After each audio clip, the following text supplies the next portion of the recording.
You walk into a room, and the air shifts.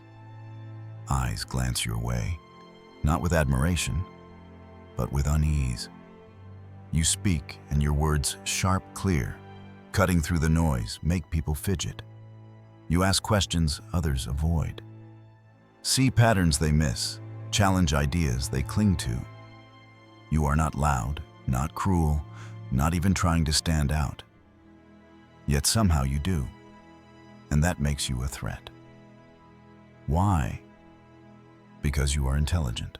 Not the kind of intelligence that flaunts degrees or recites facts, but the kind that sees the world for what it is. A game of power motives and masks. Society fears you not because you're dangerous, but because you're awake. You scare them because you refuse to play by their rules. This is the truth. Niccolò Machiavelli knew centuries ago, and it's the truth you must embrace today. Intelligent people scare society, and it's time you turn that fear into your strength. Machiavelli didn't write for the masses. He wrote for those who see the world's underbelly, who understand that life is not a fairy tale, but a battlefield. Society, he knew, is a machine built on comfort, on the unspoken agreement to keep things predictable. It's the office where no one questions the boss's bad ideas. It's the group chat where everyone nods along to the same tired opinions. It's the social media feed where people post what gets likes, not what's true. But you break that machine. Your mind doesn't bend to groupthink. You don't swallow the easy answers. You ask why when others say just because, and that's why you scare them. You're the glitch in their system, the voice that says the emperor has no clothes. This fear starts with your mindset. Intelligent people don't just think, they think differently.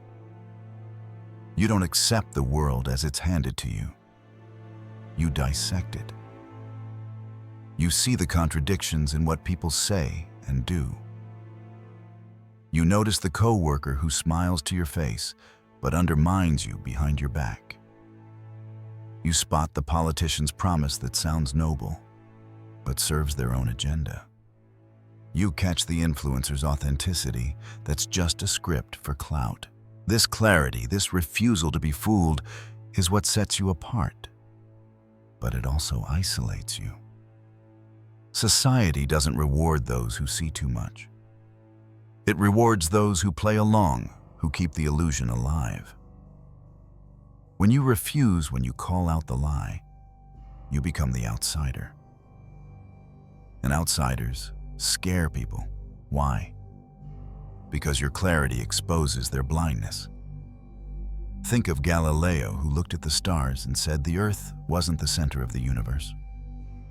The church didn't just disagree, they locked him up. His intelligence wasn't the crime, his refusal to stay silent was. Today it's no different. You don't need a telescope to see the truth. You see it in the workplace where your bold idea threatens the status quo. You see it in conversations where your questions make people squirm. You scare society because you remind them of what they're too afraid to face: their own ignorance, their own complacency. Your mind is a mirror, and they don't like what they see. But clarity alone isn't enough. It's what you believe about your intelligence that shapes your power. Society will try to make you doubt yourself. They'll call you arrogant for knowing your worth. They'll label you difficult for not going along. They'll say you're overthinking when you're just thinking. These are not critiques. They're weapons designed to make you shrink to dim your light so they can stay comfortable. Do you let them win? Or do you believe, like Machiavelli's prince, that your mind is your greatest asset? Alexander the Great didn't conquer an empire by second-guessing his vision. He believed he was destined to rule. You don't need to conquer empires, but you need to conquer doubt. Believe that your intelligence is not a flaw, it's a fire. And fire scares those who live in the dark. This belief fuels your vision. Intelligent people don't just react to the world, they shape it. You see possibilities where others see walls. You're the one who looks at a broken system at work in your community online and thinks, this can be better. That's why you scare society. You don't just accept the game, you rewrite the rules. Think of Steve Jobs, who didn't just build phones, but reimagined how we connect. Or Malala, who didn't just survive a bullet, but turned her voice into a global movement. Your vision doesn't have to be that big, but it has to be yours. It's the side hustle you're grinding for. It's the blog you're writing that no one gets yet. It's the dream you're chasing while others scroll TikTok. Society fears your vision because it proves they could be doing more and they're not. Purpose is what makes your vision burn. Purpose is not some vague feel-good idea. It's the answer to why you keep going when the world pushes back. It's the reason you stay up late tweaking that project when everyone else is binge-watching Netflix. It's the fire that keeps you fighting even when society calls you weird, obsessive, too intense. Machiavelli knew purpose. Exiled, mocked, he wrote The Prince, not for fame, but because he believed in truth over comfort. Your purpose might be to build something new, to teach, to create, to challenge. Whatever it is, it's what makes you unstoppable. And that's what scares people. They see your drive, your refusal to settle, and it forces them to question their own inertia. But purpose needs discipline to survive. Society doesn't just fear your ideas, it fears your ability to act on them.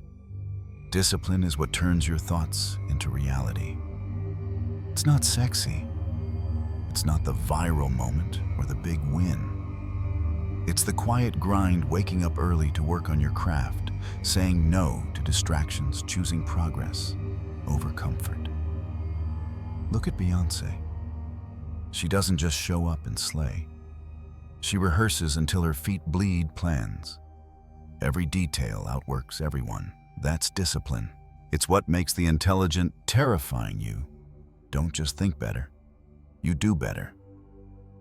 And when society sees you building, creating, succeeding, it shakes their excuses to the core. Action is where discipline meets impact. Intelligent people don't just dream, they execute. You scare society because you don't wait for permission. You start the business, write the book, speak the truth, even when the world says not yet. Action is your rebellion. It's the post you share that sparks a debate. It's the project you launch that changes the game. It's the choice to stand up when everyone else stays seated. Machiavelli admired doers, men like Cesare Borgia, who didn't just plan, but acted seizing power in a world that resisted him. Your actions don't need to topple kingdoms, but they need to topple complacency. Every step you take is a reminder to society you're not here to follow their script. Gratitude keeps you grounded in this fight. It's not about being soft, it's about being strong. Gratitude is looking at your mind, your drive, your ability to see what others miss and saying, "This is my edge." It's recognizing the privilege of being awake in a world that's half asleep. Society fears your gratitude because it makes you untouchable. They can't break someone who finds strength in their own journey. Think of Oprah, who rose from poverty and pain, not by resenting the world, but by embracing her own power. Gratitude doesn't mean you stop fighting. It means you fight with joy, knowing every step is yours to claim. Adaptability is how you navigate the resistance. Society isn't a monolith. It's a moving target. It shifts, it pushes back, it tries to box you in. The intelligent scare society because they don't stay boxed. You pivot when the world changes. You find new ways to win. Think of Elon Musk, who didn't just stick to cars, but built rockets, tunnels, AI. Or Taylor Swift, rewriting her career with every album outsmarting the industry. Adaptability is your ability to see the world's traps and turn them into opportunities. It's why you scare them. They can't predict. You can't control, you can't stop you. Resilience is what keeps you rising. Society will test you, not with one big blow, but with 1,000 small cuts. The snide comments, the rejections, the moments when your intelligence feels like a curse. Resilience is your answer. It's the choice to get back up, to learn from every fall, to keep going when the world bets against you. Machiavelli faced exile, betrayal, failure, yet he wrote on. Your resilience scares society because it proves they can't break you. Every time you rise, you show them what they're too afraid to try. Learning is the fuel of resilience. Your intelligence thrives on growth. You don't just accept defeat, you study it. You don't just win, you analyze why. Society fears this because it makes you unstoppable. The more you learn, the sharper you become. Look at history. Socrates questioned to death, yet his ideas live on. Or, today, creators like Mr. Beast, who didn't just make videos, but studied the algorithm, the audience, the game. Your learning, whether from books, failures, or TikTok tutorials, is your weapon. It's why you scare them. You're always evolving, always ahead. Strategy is where it all comes together. Intelligent people don't just act, they plan. You scare society because you see the chessboard. You know when to speak, when to stay silent, when to push, when to pull back. Strategy is why Machiavelli's words still echo. Why leaders from Caesar to Satya Nadella study the game of power. Your strategy might be small, networking, smarter, building your brand, choosing your battles, but it's yours, and it terrifies those who live by chance, who drift through life without a plan. Power is the result. Not the power to dominate, but the power to create. To live on your terms. To build a life that reflects your mind. Society fears this power because it's proof they don't own you. You scare them because you're free. Free to think, to act, to become. So let them fear. Let them whisper. You are not here to fit in. You are here to stand out, to shake the world with your mind. The battlefield is yours. The game is yours. Play it.